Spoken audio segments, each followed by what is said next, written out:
पशुपति नाथ का एक व्रत होता है जिसको कहते हैं पशुपति व्रत। आजकल लोगों ने शिव महापुराण की कथा में से देख देख कर खुद की आईडी पर खूब सारे पशुपति व्रत बना बना के डाल दिए कि ऐसा करो वैसा करो, फिर उद्यापन भी ऐसा करो। पहली बात अच्छे से ध्यान में कर लेना कि पशुपति व्रत में कुछ नहीं करना है, आपको ज़्यादा ढोंग प्रपंच कुछ नहीं करना। सवेरे के समय पर थाली लेकर जाओ, शंकर भगवान का पूजन कर करो, अभिषेक पूजन करो, सारा पूजन करने के बाद थाली वापस लेकर आ जाओ। उसी थाली को शाम के समय लेकर जाओ।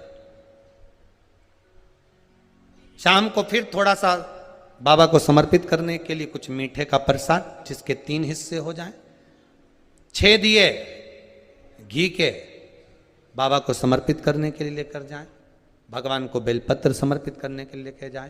प्रेम से बाबा का स्नान पूजन सब कराकर शाम के समय प्रदोष काल में प्रदोष समय में कर कर प्रसाद जो बनाकर ले गए हो उसके 3 हिस्से कर लो। 2 हिस्से मंदिर के अंदर ही रख देना है, 1 हिस्सा अपनी थाली में वापस लेकर आना, 1 दिया लेकर आना, उसको वहां से जलाकर नहीं लाना। 5 दिए मंदिर में जला दीजिए।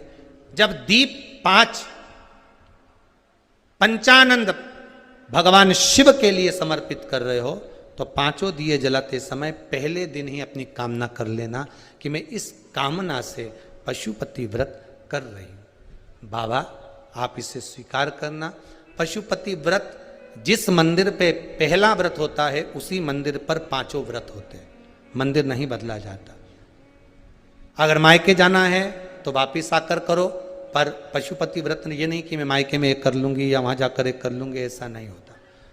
जैसे संकट सोमवार 16 सोमवार होते हैं ना, संकट सोमवार 16 सोमवार का भी व्रत का ऐसा महत्व रहता है कि जिस घर में करा है उसी घर में करना होता है।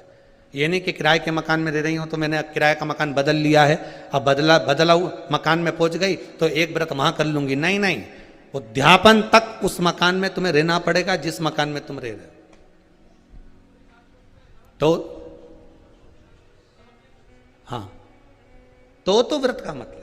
अब पशुपति व्रत के अंतर्गत शाम को 5 दिए, 1 दिया जलाकर प्रज्वलित करना है आपको। कहाँ? जब प्रसाद लेकर बाबा को निवेदन कर कर अपने घर पर जब आएंगे, आने पर दरवाजे पे प्रवेश करेंगे, मुख्य द्वार में जब प्रवेश करें उसी के राइट भाग में आप बैठकर अपने घर की ओर मुख कर कर बड़े प्रेम से उस दिए को समर्पित कर दें। बाबा से विनती करें कि बाबा ये दीप मैंने केवल आपके लिए जलाया है कि आप इस मेरे मार्ग को सुलभ करें, मेरे घर की जो बांधा है, जो भी मेरे मन की इच्छा है उसको पूर्ण करें। बाबा को निवेदन कर कर प्रसाद लेके घर में प्रवेश कर जाएं। सुबह के समय जब आप फलाहार कर लें, शाम के समय आप भोजन कर लें। भोजन कब करना? जब 1 भाग प्रसाद का लाएंगे, उस प्रसाद में से किसी को नहीं देंगे, वो प्रसाद पहले आपको खाना है, उसके बाद भोजन ग्रहण करना है। नमक दोनों समय खाओ, कोई मना नहीं, फलाहार में भी खा लीजिए, शाम को भी खा लीजिए, कोई चीज की मना नहीं।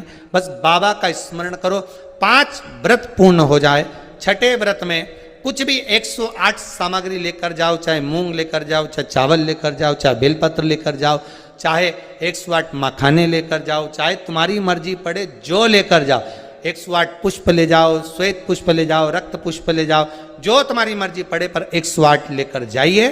शाम के समय पर जब आप पूजन कर लें, पुष्प समर्पित कर दें 108, तब एक श्रीफल 11 रुपये बाबा के चरणों को समर्पित कर दें। बाबा आज मेरा व्रत पूर्ण हुआ है, मेरी मनोकामना पूर्ण करना।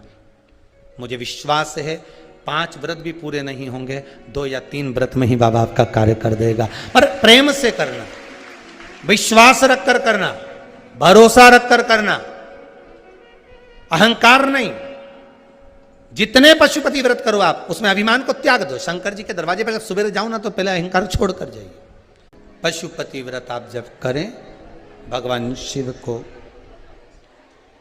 5 व्रत हैं, बीच में कोई बांधा आ भी जाए उसको छोड़ दो, अगला कर लो, पर करो जरूर। दुनिया का ऐसा कौन सा कार्य है जो पशुपति व्रत से नहीं हुआ? ना जाने कितने लोग पशुपति व्रत को करे होंगे और बाबा ने एक व्रत में, 2 व्रत में, 3 व्रत में, 5 व्रत में कुछ ना कुछ तो दिया होगा।